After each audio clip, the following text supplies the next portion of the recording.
আসসালামু আলাইকুম বন্ধুরা, চলুন আজকে আপনাদের সাথে মজার একটি খাবার শেয়ার করা যাক।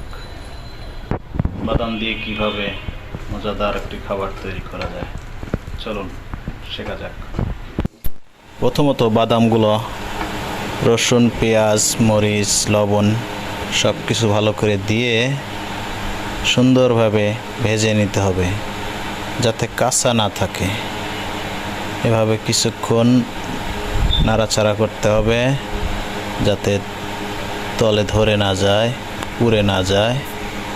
এভাবে লাড়তে লাড়তে যখন বাদামগুলা একদম মচমচা হয়ে যাবে তখন এগুলাকে নিয়ে সুন্দর করে পাটায় নিতে হবে। পাটায় নিয়ে আস্তে আস্তে করে সুন্দর করে বাটতে হবে। প্রথমত একবার বাটা হবে, বাটার পরে এগুলোকে আলাদা করে নিয়ে দ্বিতীয়বার আবার বাটতে হবে। যখন দ্বিতীয়বার বাটার পরে যখন কালার দেখবেন সুন্দর লাল লাল কালার চলে আসছে, তখন ওটাকে সুন্দর করে মেখে নেবেন। যদি পারেন সামান্য সরিষার তেল দিয়ে সুন্দর করে মেখে নেবেন, নিয়ে তারপরেই আপনারা খাওয়ার জন্য পরিবেশন করতে পারেন। এই হলো মজাদার খাবার রেডি। যদি ভালো লেগে থাকে সবাই শেয়ার করবেন, কমেন্ট করবেন এবং ফলো দিয়ে পাশে থাকবেন।